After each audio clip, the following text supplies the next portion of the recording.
아멘. 할렐루야. 그리스도의 평강 여러분 마음을 주장하게 하시 바랍니다.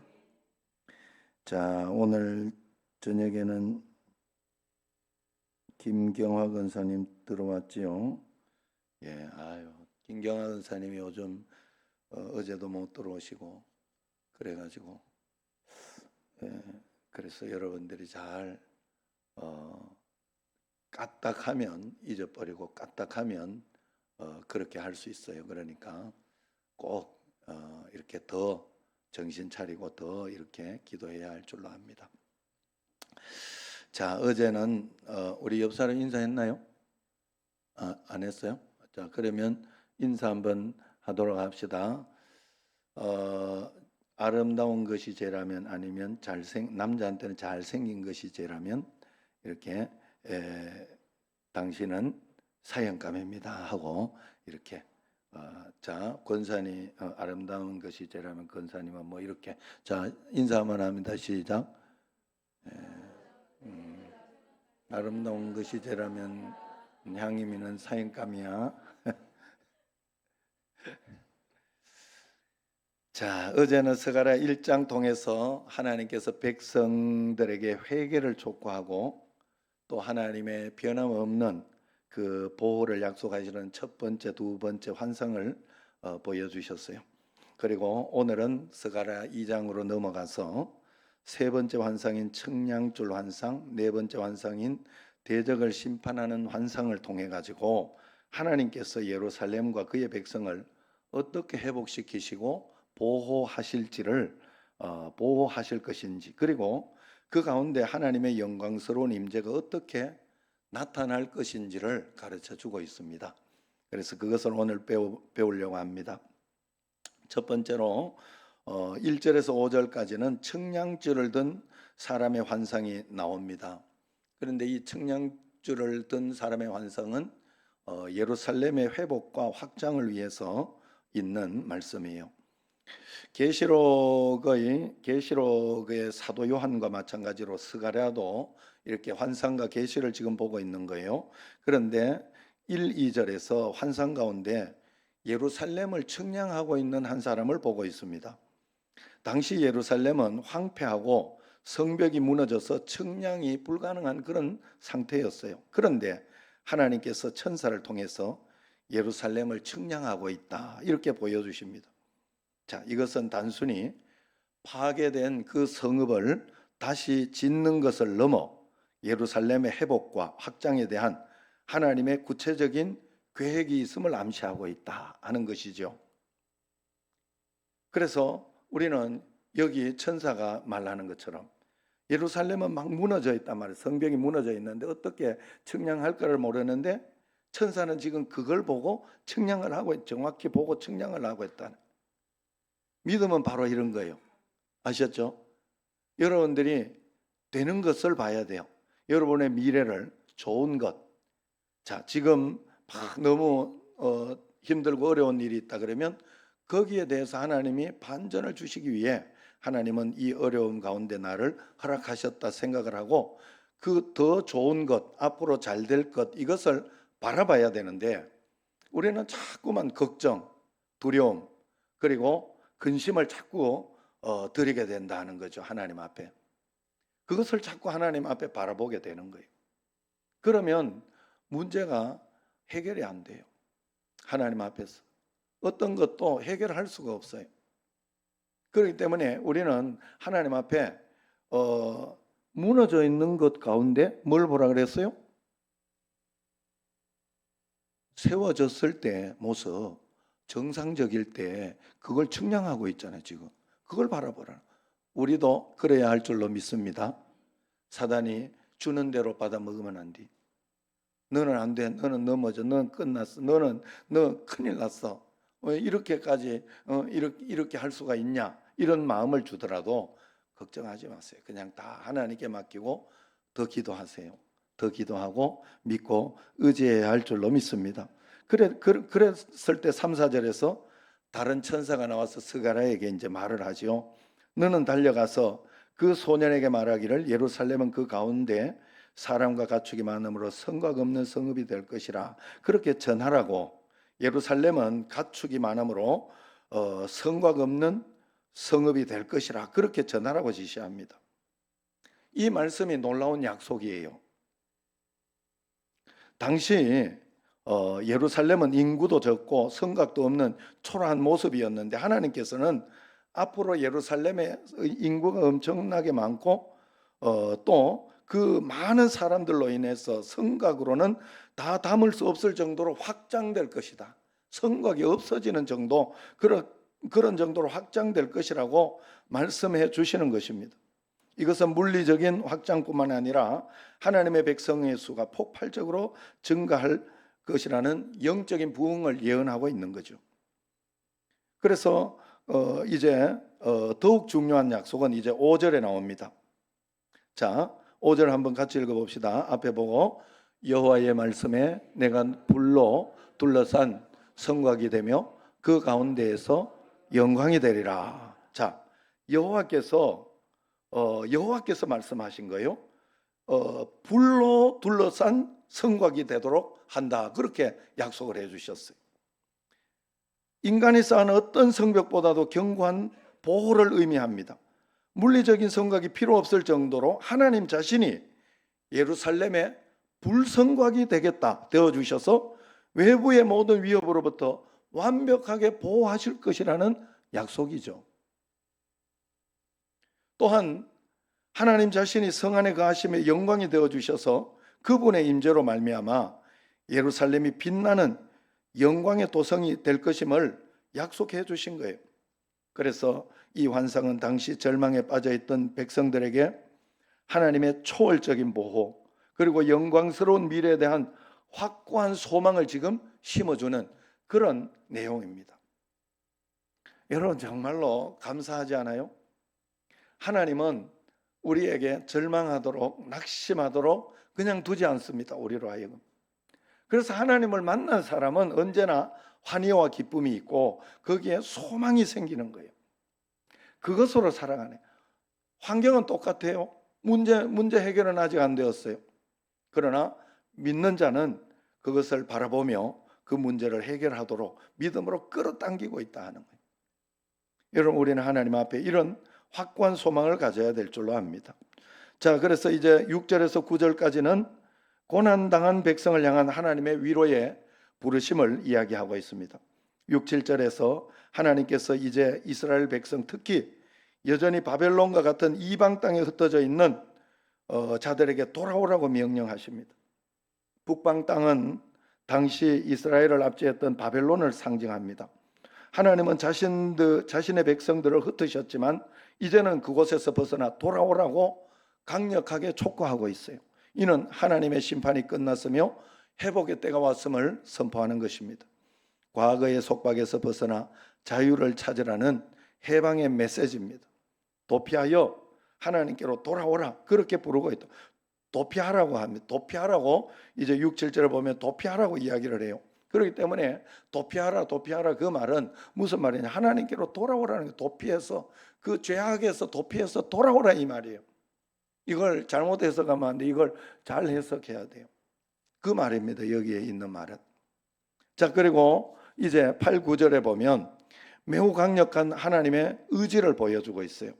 여기서 하나님은 하나님의 백성을 가리켜서 너희를 범하는 자는 그의 눈동자를 범하는 것이라 그렇게 비유해요. 여러분 눈동자는 몸에서 가장 소중하고 예민하잖아요. 여러분 눈에 대는 이렇게 하면 깜빡하잖아요. 옆 사람 한번 우리 한번 해봐요. 안경 있으면 안경 이렇게 해가지고 한번 해봐요. 어떻게 되는가 한번 자기 눈을 한번 이렇게 해봐. 깜짝 놀라지. 옆 사람 한번 해봐요. 실제로 눈은 정말로 민감해. 그리고 잘못 이렇게 했다가 한번 진짜 찔리기로 해놓으면 아유 진짜 그걸 어떻게 감당해 그걸 감당을 못합니다. 그래서 여러분 우리가 하나님 앞에서 그래서 이 하나님은 우리를 눈동자처럼 지켜주겠다 하는 뜻이에요. 그래서 이스라엘 백성이 하나님의 눈동자처럼 그만큼 소중한 존재며 그들을 해하는 것은 하나님 자신을 해하는 것 같다는 강력한 경고를 하고 있는 것입니다. 그래서 하나님의 백성을 범하는 자는 그의 눈동자를 범하는 것이다. 가장 예민하고 가장 아픈 어떤 그런 것들을 범하는 것이다. 하나님이 그냥 잊지 않을 것이다. 이런 뜻이. 그러면서 하나님은 하나님의 백성을 괴롭혔던 자들에게 맹렬한 진노를 내리시고 그들이 오히려 노략거리가 되게 하실 것이라고 약속합니다. 이는 하나님이 자기 백성을 향한 보호 의지가 얼마나 강한지를 보여주고 있어요. 자, 그래서 세 번째로 이제 10절에서 13절까지는 시온의 기쁨과 하나님의 영광스러운 임재를 보여주고 있습니다. 그래서 하나님은 이제 돌아오라 이야기를 하고 난 뒤에 시온을 향해서 예루살렘을 향해서 그렇게 10절 11절의 이야기 같이 한번 읽어봅시다. 여호와의 말씀에 시온에 따라 노래하고 기뻐하라. 이는 내가 와서 내 가운데 머물 것임이라. 그날에 많은 나라가 여호와께 속하여 내 백성이 될 것이요 나는 내 가운데 머물리라. 내가 만군의 여호와께서 나를 보내신 줄을 알리라. 아멘. 자, 이 말씀은 포로 귀환한 백성들에게 큰 위로자 기쁨의 근원이 되도록 해주신다는 거예요. 두 가지 축복. 포로에서 돌아온 자들에게 너희들 기뻐하라 즐거워하라. 왜? 이유를 두 가지로 이야기합니다. 첫 번째 축복은 하나님의 임재가 있다 하는 거예요. 하나님의 임재. 그래서 하나님께서 친히 시온 가운데 머물 것이라는 약속은 가장 큰 축복이다 하는 겁니다. 에덴 동산에부터 시작된 하나님의 임재의 갈망이 최종적으로 이루어지는 것, 이것이 바로 성전 재건의 궁극적인 목적이다 하는 것이죠. 우리가 여러분 성전을 재건하는 것은 처음부터 제가 뭐라고 이야기했습니까? 교회를 짓고 이렇게 하는 것이지만 그걸 통해 가지고 이 사람이 만들어지는 거예요. 내 교회가 사람 교회가 진짜 만들어진 정신제일교회의 건물 교회 말고 사람 교회가 잘 만들어지는 거예요. 그래서 사람 교회가 잘 만들어지는 가장 큰 축복은 하나님이 임재하고 있음을 늘 느끼고 체험하게 되는 거예요. 하나님이 함께 있으면 그 사람은 언제나 행복해요. 감사해요. 기뻐하게 되어 있다 하는 거예요. 그렇기 때문에 그 임재의 축복이 임한다. 그 다음에 두 번째로는 임재의 축복이 임했으면 이방인의 구원을 얻게 될 것이다. 이방인이 구원을 받게 될 것이다 하는 그런 것입니다. 많은 나라가 여호와께 속하여 내 백성이 될 것이라 하는 예언을 했어요. 이 예언은 하나님의 구원 계획이 이스라엘에만 국한하지 않고 모든 민족에게 확장될 것임을 보여주고 있어요. 이미 구약에서 이방인들에게도 복음이 전해질 것이다. 너희는 가서 모든 족속의 복음을 전하리라 하는 말씀이 여기에서도 이미 보여주고 있다는 겁니다. 신약시대의 복음이 온 세상에 전파되어 이방인들이 그리스도를 통해 하나님의 백성이 될 것을 예표하고 있는 내용입니다. 그리고 12절에 보면 유다를 택하시고 자기 소유를 삼으시겠다고 말씀하고 있어요. 같이 한번 12절 시작. 여호와께서 장차 유다를 거룩한 땅에서 자기 소유를 삼으시고 다시 예루살렘을 택하시리니. 자, 유다는 자기 백성이고 소유요 거룩한 땅임을 확인시켜 주면서 선택과 언약이 변함없음을 하나님은 계속 보여주고 있어요. 하나님은 사실 우리에게 언제나 변함이 없습니다. 변하는 건 내가 변하는 거예요. 내가 하나님을 배반하고 하나님을 떠나는 겁니다. 그래서 늘 하나님 앞에 우리는 결단해야 돼요. 마지막으로 13절 보면 이제 장엄한 선포로 마무리되죠. 같이 한번 읽겠습니다. 모든 육체가 여호와 앞에서 잠잠할 것은 여호와께서 그의 거룩한 처소에서 일어나심이니라 하라 하더라. 아멘. 모든 육체가 여호와 앞에서 잠잠할 것은 그랬습니다.